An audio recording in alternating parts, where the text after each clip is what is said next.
that's now a church. A lot of the old vaudeville houses are now churches all throughout the city. You can see straight in front of us the big word Apollo. That's the Apollo Theater. You can still see it on TV every Friday night, live from the Apollo. Oh, yeah. Where? Straight ahead.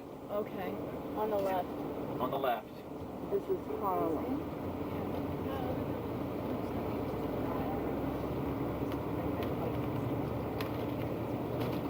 There's some wonderful neighborhoods through here. A lot of people are coming back to this area, more affluent, middle-class black families, and they're putting a lot of investment and time into this part of town.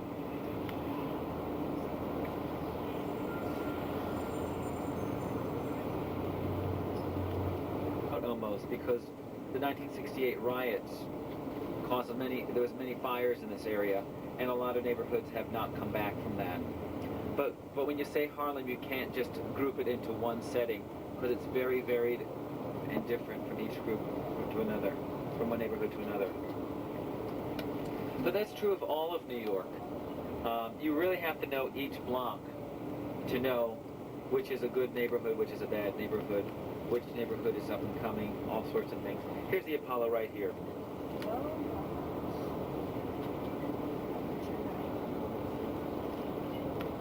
It doesn't look like much from the inside, but it's an incredible facility inside.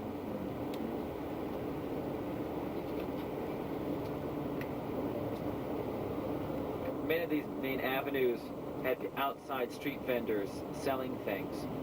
But what they've done instead is they've passed a law forcing them off the street, and they've given them empty lots where they can have like big markets in those lots. Is it on certain days or is it all the time?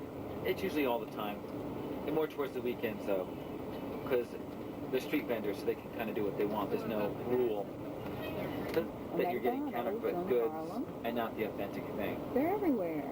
There's no guarantee. Even in Finland, remember?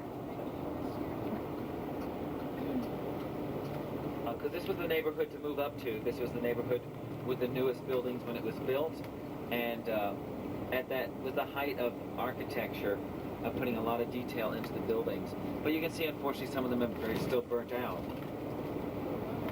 But it changes almost from building to building. They're trying to change a lot of the laws in New York with zoning and housing to encourage landlords to restore the buildings or return them to their original condition. Because in many ways the laws make it easier to have them abandoned and wait for someone to come along and buy it. Crime is higher in this area, but it's getting better. It's down quite a bit. And it truthfully changes from block to block, neighborhood to neighborhood. You can't just say in this area. Because where I live in Washington Heights, it has the highest crime rate in New York. But it goes from 168th Street up to 200th Street. I live at 180th Street on a very nice little Jewish section, and there's no crime there at all. It's very low, but people think I live in a bad neighborhood, but it's really 20 blocks away. So you can't really group it.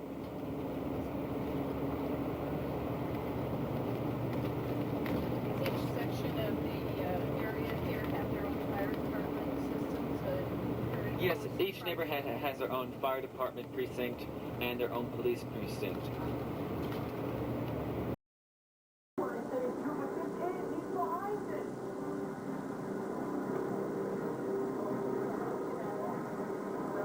Go ahead.